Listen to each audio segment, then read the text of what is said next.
have two amazing people on the show today. Juliette and Mindi are here to join us and share their Biz Bestie love story, which is so original and creative, which is one of the things that made me fall in love with their pitch. So just outside of the box and how they presented the power of collaboration and finding an accountability partner and a biz bestie to help you achieve your goals. And if you listen to the intro, you already know that together, they were actually able to generate a collective $25,000 in revenue between their businesses and also reach their first $10,000 months independently in their own businesses in the same month. So this episode is really all about connection and friendship and how we aren't meant to do the journey of entrepreneurship alone. So Mindi and Juliette, welcome to the show. Hello. Wow, we're so excited to be here. So Mindi and Juliette, you two have been longtime members of our community in many ways. You're loyal podcast listeners. You're part of the mentorship program, which is where the two of you met. So you know that our first question for all of our guests is, what is your Cubicle to CEO story? And both of you, interestingly enough, come from performance backgrounds. That seems to be kind of a theme recently with our guests. So Mindi, I'll start with you. What was the catalyst that finally gave you the courage to jump full-time into entrepreneurship? And maybe just for a little bit of context, tell us about the business and the work that you do. Sure. So my Cubicle to CEO story is kind of like Cubicle to center stage to CEO. And I mean, honestly, I feel like being a CEO is, for me, has just been switching the stage over to this online entrepreneurship space.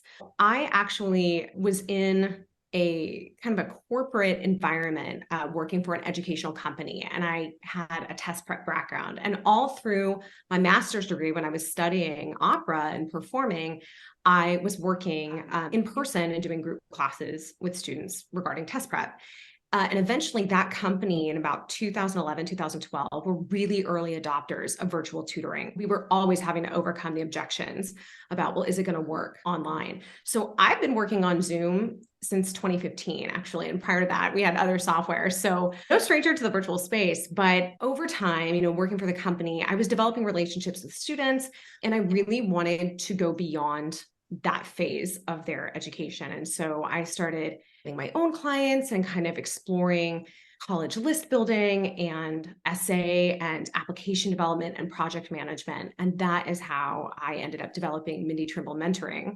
When I got pregnant in early 2018, I just knew that I was going to go on maternity leave and not really come back. And that's exactly what happened. That's incredible. I love that you said you just shifted your stage from performing, channeling that creativity into helping students with their college applications and all the incredible work you do now today. So I'm excited to kind of pull out more pieces of the structure and strategy as we move into the case study. But first, of course, Juliette, I would love for you to share your Cubicle to CEO story as well. Well, as you know, I also have a theater background. I went to college for theater. I was a child actor, essentially. So we have so much in common, which is so great. My Cubicle to CEO story has two parts. It's like the original and then the remix.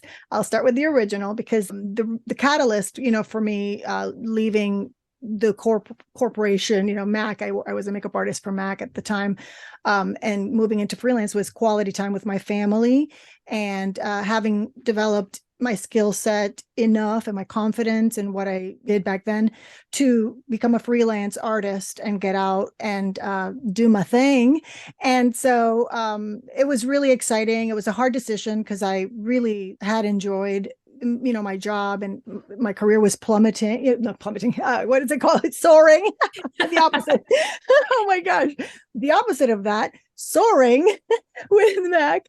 And so it was a hard call, which I know from listening, to a lot of your podcasts, Ellen, which I love so much, that a lot of people share that difficult time of making that decision. And then I developed that business, but then we reached 2020, and I call it my 2020 remix story because everything stopped. And, my job really was highly impacted by the pandemic. I had developed a really incredible referral-based business that was a perfect balance for me and my family to be able to, have me my own business, Beauty by Juliette, creating a space that worked for us, and enough revenue that worked for us. And so then everything stopped. And so I had to make some pivots and, explore new possibilities of how to take all this experience of 20, plus years of being a makeup artist on the field to creating a global e-commerce experience that I could, take that and help others and serve others with that. And I know that you weren't alone in that transition. So many businesses had to figure out how to go online during that time. And it's amazing to see you in your own now because it just comes so naturally. And I know both of you are extroverts, but your personalities are so warm and open, and it's so easy to connect with who you are, even behind a screen. So again, I'm just overjoyed to have the both of you here. One thing, and I already alluded to this, that really stood out to me about your pitch is the way that you presented it as a love story with 5 acts. When I read through this pitch, I was like, oh my gosh, I feel like I'm attending a show. Like, we're here to watch Act 1. The curtains have opened. So take us to Act 1, the meet cute.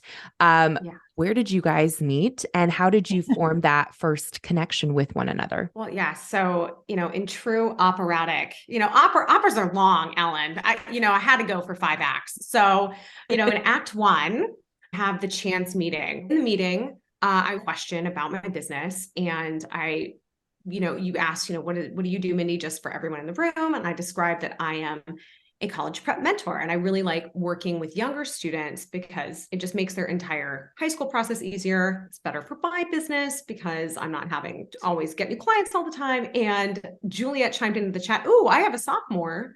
And you kind of pointed out like, "Oh, hey, looks like you two maybe need to connect."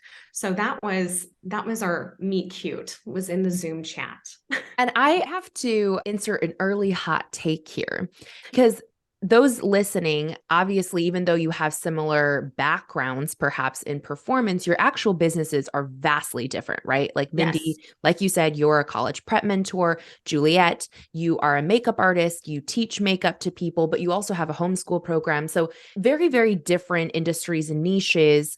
Do you think that being in completely separate industries actually was an advantage to your collaboration as, Biz Besties or as accountability partners? Or do you feel like that was something that made it harder at first compared to working with someone directly in your own niche? So that's my hot take question for you too. What's your thoughts? I actually think that as creatives, we knew we liked each other's energy really quickly, as soon as we were on a Zoom call together. And that's, for me, that's kind of the spark where it's like, ooh, how can we work together? Let's figure it out. Let's just figure it out. Let's spin this. Like, how can we come up with a way to just hang out more and maybe even make money doing it? So I think it's kind of creative challenge that it makes it easier. It certainly makes it more fun. And yeah, it's kind of an unlikely pairing, but it clearly has worked out in lots of ways. So that's right. That's right. I mean, I think it's, I'm wired for connection. It's just, I came out like that. I love meeting people, serving people, connecting with people, having fun with people, and so reaching out and connecting with Mindi, and then obviously being blessed by just this awesome, relationship that has developed. But, more from the business side, I think what I've learned is to not let any limiting beliefs or anything that shuts doors to lead in my endeavors, right? So I will take that risk now much faster. If I could speak to my younger self, it'd be a lot I'd say to her, but that's probably one of the things. It's just really being aware of blind spots. And anytime you say, "Oh no, but maybe if I reach out this or that," just removing those conversations, those inner conversations, and getting out of my own way in ways that have blossomed so many times now that the proof is in the pudding, right? Thank you, Ellen, for being you and for creating a space that feels so safe to do that. And I've met some amazing people that I would not have met. So, and thank you for this opportunity too, by the way. I didn't thank you for having us today. It's amazing. The honor is truly all mine. You guys have always been just VIPs in our community and such supportive women to everyone you meet. And so I could not think of a better pairing to feature for showcasing how powerful collaboration truly can be. You guys talked about, I helped facilitate maybe that initial like, oh, hey, maybe you should talk to this person and vice versa. But to hear that and to actually take action on it are two completely different things. And I think a lot of people find themselves in programs or groups where they may spend their entire time in that container, never really forming relationships outside of, just attending calls with the coach or implementing the curriculum. And so I want to move us to Act 2, where you two actually hopped on your first call together.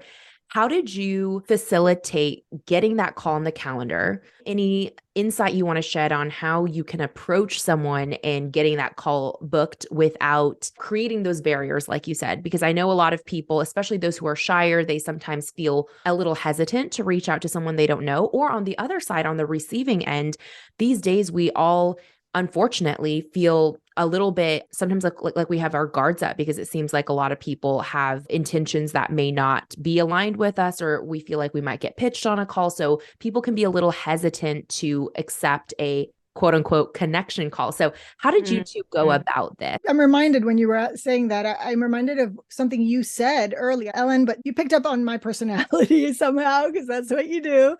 And you said, you know what, Juliette, I want you to remember that the same way you are on the field and in person, because I'm getting this energy from you, that you can apply that on the internet and the relationships that you're building through this network and networking in this space, because I was new to the virtual experience somewhat. And so that really sort of gave me a permission, I think the value of mentorship is so key because there are so many nuggets and so value nuggets, really, that pure gold, golden nuggets that you have provided for me through the journey and my development. That made me reach out and keep that at the forefront of my mind to just be myself, how I am in person, how I am in a DM, in all experiences, And so when Mindi said that, she coaches sophomores and such, and when I, say, what about me? I have a sophomore, let's go, and then we kind of connected. And then I ended up coaching, her for makeup. It was really very fluid. And I was grateful to have had that advice and sort of lead with that and just remain really authentic, which is super important. I think the only, all that I would add to that was that it all felt very natural. And I even think that, Juliette, that you just shot me a DM on Instagram during the call and said, hey, let's make sure to connect. And that was really lovely because I didn't even know if she was like wanting, to get on a sales call necessarily, but I was also working on my copy in the context of Cubicle to CEO and working on my message. And so I wanted to make sure that it felt like I was nurturing the relationship. And I said, hey, let's just do an ideal client interview. I can send you, a coffee card, or, I have some other gifts I can offer. And so just kind of leading with generosity and a generous spirit. I mean, it was certainly generous of her saying like, I have the software, and then, messaging me right away. That felt really lovely and authentic. And that's amazing. And I think that's the takeaway that I want our listeners to have is a connection call can be specific in the ask. And I think that's where a lot of people sometimes go wrong, is not to say that there is anything wrong to just hop on a call to purely connect and get to know one another. I think that's really key. But if you want to really incentivize a stranger to get on a call with you, I think sometimes it does help to have an actual purpose to the call, right? So beyond connecting, because connection happens naturally in the spaces around a conversation, but to also say, like you mentioned, Mindi, you specifically said, hey, I would love to buy you coffee and in exchange, ask you a couple questions to help me fine tune my messaging. And then Juliette, you came into that conversation saying, hey, I'm actually interested in the work that you do because I have a sophomore who may be a good fit for what you're doing. So having that specific purpose, I think, can help incentivize both sides to feel a little bit more comfortable to say yes to that initial meeting. And then what a beautiful thing that developed from there, you giving of your time to Mindi for that market research purpose, but then Mindi, you hiring Juliette to teach you makeup for a brand shoot, right? Right. It was just kind of like we were in the moment together, and we're getting along really well, and we're just gabbing. And it was a great ideal client interview, and Juliette gave me a lot of ideas, particularly about reaching out to homeschool organizations based in the community, which I'm now doing. So that was fantastic. And then I thought, how can we keep this party going? And I thought, oh my gosh, well, I gotta do my makeup. It's been a long time since I took brand photos, and I could just, I could drive over to Matt Counter, or I can jump online with Juliette and have her teach me. And then I'm acquiring skills and I'm helping her out. And that just seemed like the best solution. And it was. And I kid you not, the tools that I got from that session last year, I use in my everyday makeup. I obviously don't go full glam, but one of my friends saw a picture of me from last week and thought it was from 10 years ago. So cheers, Juliette, to aging us all backwards.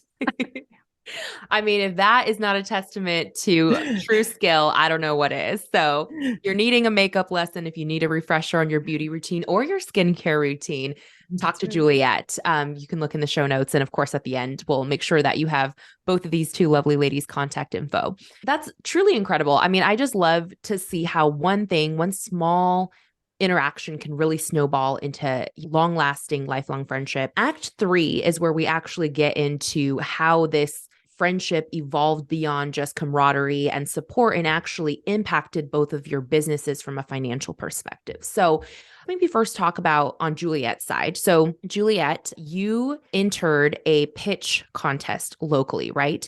Give us some context. Like what was this contest for? What did you plan to use this money for? And how did Mindi come into play in helping you secure these funds for your business? Well, thank you for asking. Yeah, that was a powerful experience all the way around. That it's a gift that keeps on giving, right? Because I started with my Remix 2020 experience. I looked into this community college that I had heard a friend refer, their business support program that's free. And at that time, because like I said, my business had stopped and, funds were really difficult. They had a small business development center at the community college that allows entrepreneurship to be supported at like an individual coaching level. And I had participated with them, and that evolved into me kind of believing in myself in this new idea that I had. And I then joined, Paid to Create, so like it all is like stepping stones that led to this moment when one of the advisors nominated me for this angel. It's called Dream Big Angel Grant through Harper Community College. And they nominated Beauty by Juliette. And so that led me to then talking about it to you and this Cubicle to CEO program. So much I want to say about like how that experience went from start to finish, and like you mentioned, I think what I wanted the money for. I approached it, after we talk about how Mindi coached me to get to the point where I'm actually saying, hey, I have these 3 buckets that I want to fill with, it was a $15,000 that I was vying for, and I didn't know if I was going to get all of it, if I was going to get a portion of it. Like it wasn't so clear as to how the award actually would in the end, come about. But yeah, so that's basically the Angel Grant approach story, if that's sufficient. Absolutely. No, that background helped so much. So you were up for a $15,000 grant for your business, which by the way, we've had a few guests on the show before talk about pitching from the perspective of getting VC funding. So venture capital funding.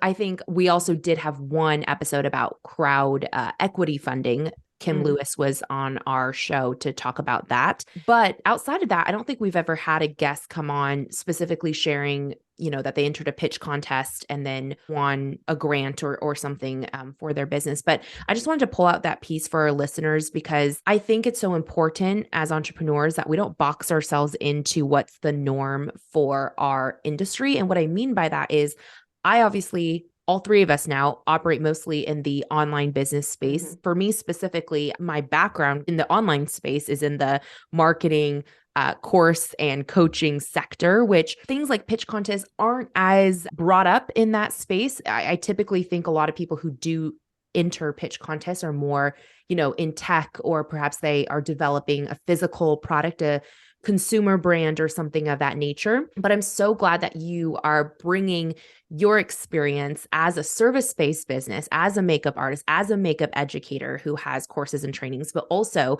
as someone who has physical products, Juliette. I love that you're shining a light on being able to think outside the box of what we know in our industry, and that money is all around us, right? There's so many different ways that we can grow our business and generate revenue, and it doesn't always have to look the same for every single person. So I just wanted to give you kudos for that. Mindi, if you wouldn't mind sharing how you helped Juliette structure the content of her pitch to set her up for success, I would love to hear your approach to that. I remember her coming into another call for Cubicle to CEO and asking for advice, and being inspired by the Comcast Rise promotion you were doing at the time, right? So, which is another business grant opportunity. I was just sitting there and I was thinking, how can I help a friend? Like I can do it. She's looking for advice on how to actually structure and set up this in-person presentation. And there are, a number of templates for these pieces of college applications called the supplemental essays. So a lot of people might be familiar with, the college essay, the main personal statement. And yes, all, students all have to write that, but many students also have to write additional essays for each school.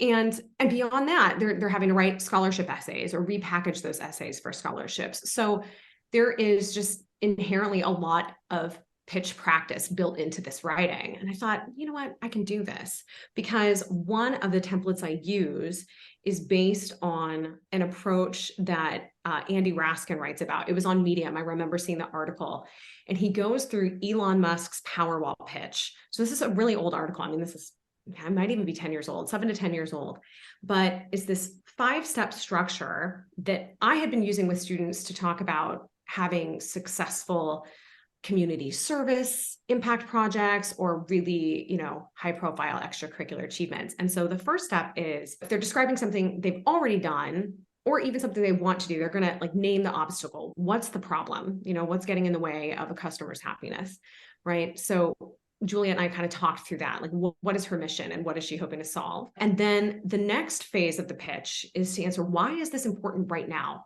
Why do we need to care about funding this right now? Why is it more imperative than it has been in the past? After that, that's when you're going to talk about the vision, like the promised land. So you haven't introduced yourself yet. It's all about, okay, here's the problem. Here's why it's important now. And this is what the solution is going to look like. So everyone is really, they're on the ride with you. So you're telling the story really before you get to the nuts and bolts of the pitch. Then after those 3 steps is step 4. That's when you are going to name the obstacles and how you're going to overcome them. So, that's when you're basically coming up with the counter arguments to whatever they might bring up. And then finally, that's when you present all your evidence and all the supporting data. That right there is the pitch. So you're saving that really toward the end. So. Wow. Okay. I'm so fascinated by this because I feel like the theme here is look outside your industry and be willing to think outside the box. Like I just mentioned a moment ago, but here again, you're displaying that because you developed this 5-part framework in reaction or after being inspired by an article that was written about how Elon Musk approached a certain thing, which obviously, so like Elon is in the tech space, like completely separate than anything you do in college prep, but then you were able to distill this into a structure for helping your students write better supplemental essays to, attain scholarships or get into college.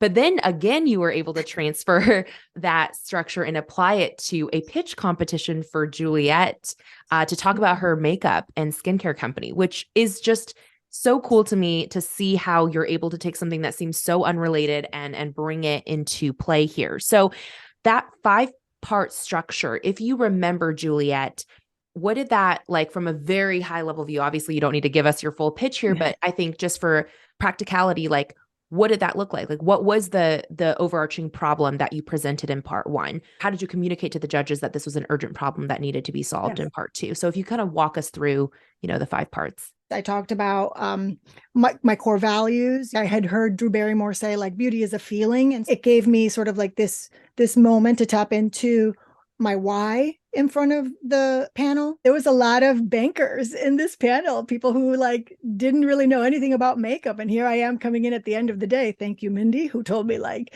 pick that final spot, it's going to be great. And I did get feedback that that was the right choice, that I was like a breath of fresh air at the end. Talked about why me instead of the competitors. Mindi and I, worked through that. I spoke about what I actually do. And then I talked about the beauty industry. I remember saying, doing some research, like Mindi and I kind of dug deep into the relevance, and the why should I be a good investment. I talked about the global beauty industry being a $532 billion industry, and I wanted a piece of that pie, like that I had groundwork to kind of be a good investment. Talked about my financials. I talked about my 3 buckets. I requested, 5,000. I actually did a visual, like, and how I would use those each pillars, like each of the buckets, each $5,000, and broke that down in the process, and plans for scalability. Talked about the future of my business and past growth projections. I'm kind of taking a peek here at my like cute little slideshow. That was really awesome. And I was really proud of myself. My daughter helped me with it too. So you bring your whole self everywhere you go. So Mindi helped me sort of tap into all of who I am so that I could structure that and present that and target a very specific thing with a very broad value that is me. I'm remembering the whole process. And the only thing that I just wanted to bring up, Juliette, was, especially for the first part, it was like, in terms of her mission, I remember talking about when you said beauty is a feeling, and Juliette, looked at me and was like, I want every woman over 40 to feel beautiful. And it's got to be now, because now we're all accustomed to working online, and I can really grow this business. People are not bringing up, learning via tech as an objection as much as they were prior to 2020. And so now is why I need the investment, because the market's ready for it. And while the rest of the world is going back to in-person, I'm ready to keep growing online. And I understand the power that makeup has, and obviously I'm a self-care advocate.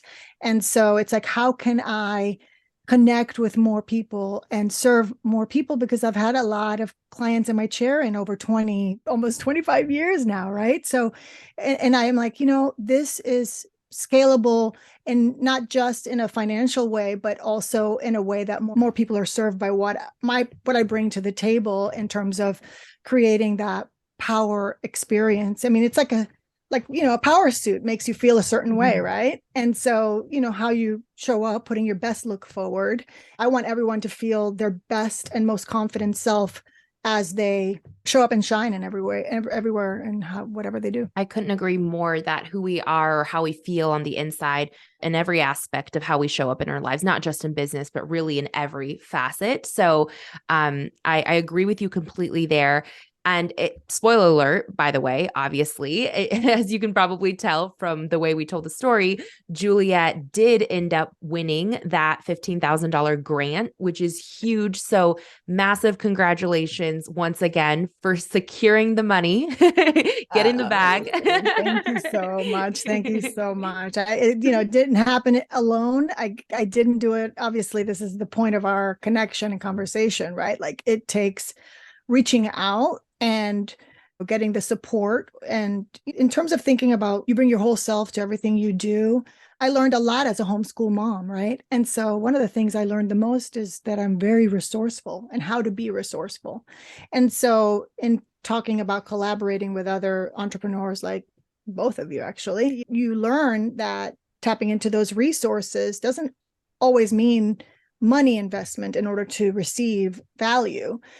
You just have to have a really open mind and an open view so that you can actually see possibilities in different places where you might not automatically kind of head towards. That's a great reminder. I love that you brought that up. Money is not the only form of value.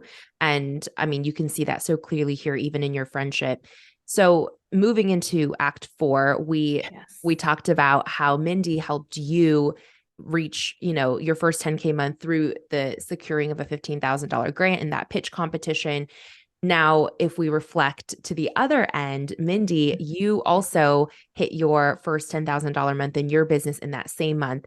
How did your partnership with Juliette, your collaboration and your friendship with her, how did that impact your ability to achieve that milestone? I'm really big in my coaching sessions with students about making uncommon connections. Actually, as you were pointing it out, you're like, wow, Mindi, okay, so you took an article about Elon Musk from the biz tech world and you turned it into a template for a college essay and then you applied it to your friend's pitch.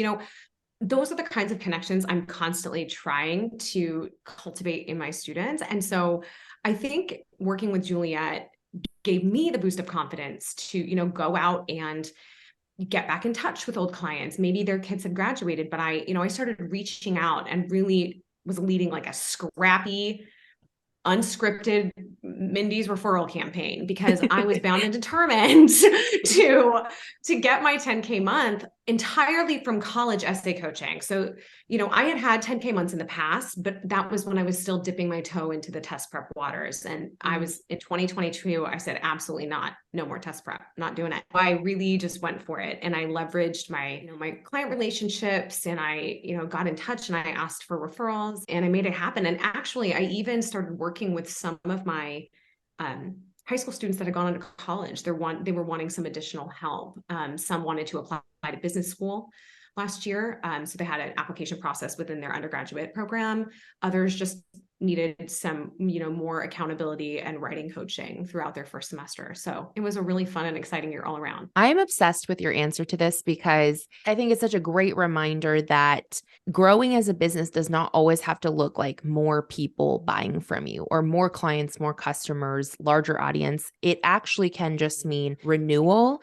It can mean an extension. It can mean a referral. And I'm so proud of you for doing the difficult thing, but the important thing of going back to the people who have already experienced your magic, who have already experienced what it looks like to work with Mindi Trimble, right? Like to see the results of that. And it's so much easier to go back to those people and say, hey, would you vouch for me to anyone who might need my services? Or, hey, would you like to continue our work together in this new way? I think that's just such an excellent reminder. There's so many different ways to expand revenue, and it doesn't always look like new acquisition. So that's excellent. I'm curious now, what did your breakdown of that 10K month from college essay services actually look like? So if you had different offers that accounted for that revenue, can you break that down for us? That was right at the beginning of the fall. So typically my business is seasonal. So from January through June, I'm working more with students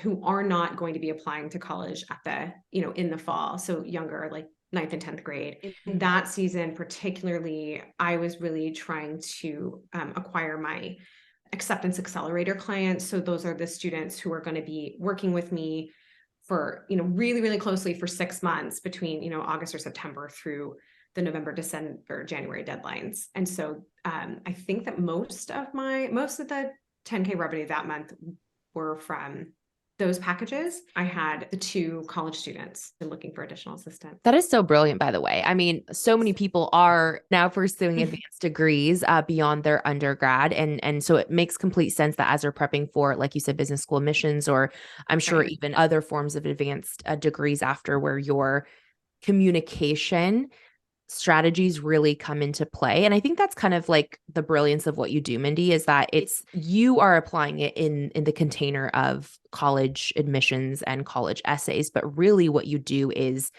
you tell stories, right? And you are able to use persuasion writing to get someone on the other side reading this letter thinking, okay, this person belongs here. I can see the vision that you're creating here. That's right. I mean, truly, the cornerstone of all of the coaching that I do is how can you present yourself on paper with the other elements of your application in a way that's going to connect with the reader. And connection doesn't happen through just, regurgitating all of our perfect achievements and our glossy selves. Like, we have to get a little vulnerable there in order to do that. And so I think that, the students that ended up renewing with me were like, this feels messy and I need some help getting through the mess in order to get where I need to go. But that's also why I love working with students in my Majorly Determined program, where, we're digging in to figure out what they love and what they want to do. And, then discovering what's out there for them, and then designing and kind of distilling their options. Because the earlier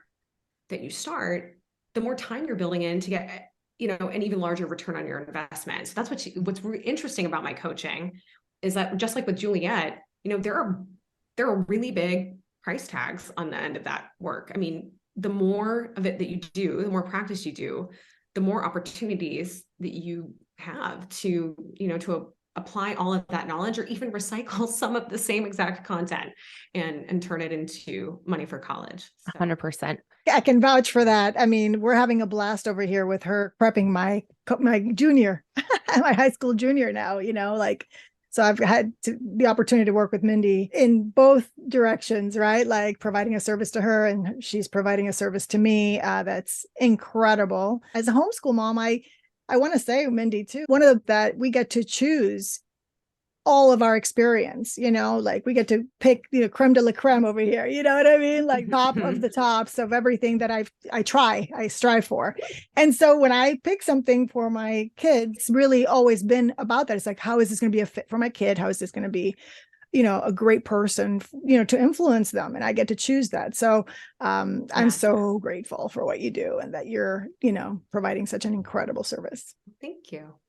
I'm loving it. I think the work both of you do is just so impactful, because it's really you're about instilling confidence in the person, whether they're sitting in your makeup chair, if you're teaching them through a screen, Juliette, or whether Mindi, you're helping them set up for their next phase of life, and feeling confident in sharing who they are authentically in their essays to connect with the reader, like you said. So I admire both of you so much for your work.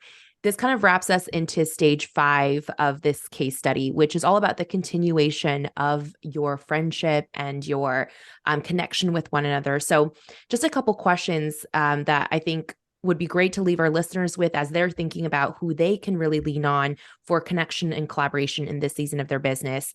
I'm just curious, from a more logistical perspective, how often do you two make time to connect and check in with each other? Is it kind of impromptu, just on an as-needed basis, or do you have something a little bit more formal set in place to keep yourselves accountable? We're in the process of getting the standing date on the calendar at this point. It's looking like Fridays is going to be our standing date. That's naturally developed.